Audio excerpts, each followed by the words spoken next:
We're up at the Pines Lodge at the annual Books in Bloom event brought to you by the Eagle Valley Library District. Joining us now, we have the three authors that'll be featured. We have Pete Fromm, we also have Joyce Maynard, we also have Joshilyn Jackson. And ladies, gentlemen, thank you so much for coming all the way to Colorado from this.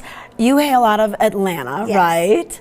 Yeah, it's really different. Really high up, yeah, actually. The altitude. Yes. And how about you? I came from California. Okay, and you just came from the north. Montana. It's very much the same. Okay, awesome.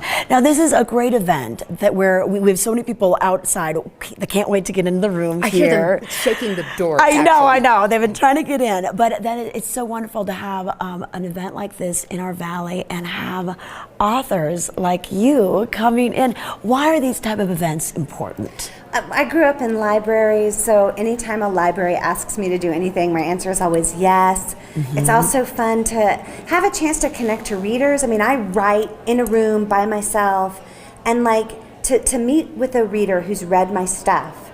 It's like I can talk with them about characters that only exist in my head, and they've met them. Yes. So it's almost like gossip. Yeah.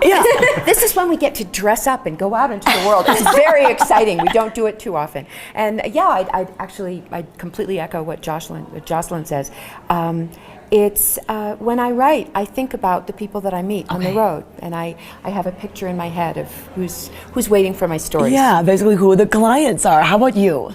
I always just wonder if anybody's waiting for my stories.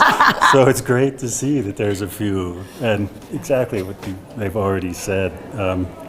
I'd get up and write first thing in the morning. I put on the clothes I took off the night before. Yeah. My kids are embarrassed. It's a week now in the same shirt, so it's nice to change once in a while. Okay, perfect. Well, we also have, in addition to the readers that are here, some aspiring writers. And what sort of advice would you give to them if they were thinking about writing? If you can do anything else, do that.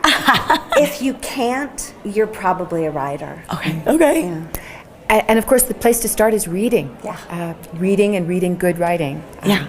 I think both Pete and I teach. I don't know if you do, Joshilyn. On and off, every but now and then. I think coming to a workshop led by me is an excellent idea. Yes, okay. Well, to find out where those are going to be held. And then how about you? What advice do you have? Write all the time, write every day, write as much as you can, and read.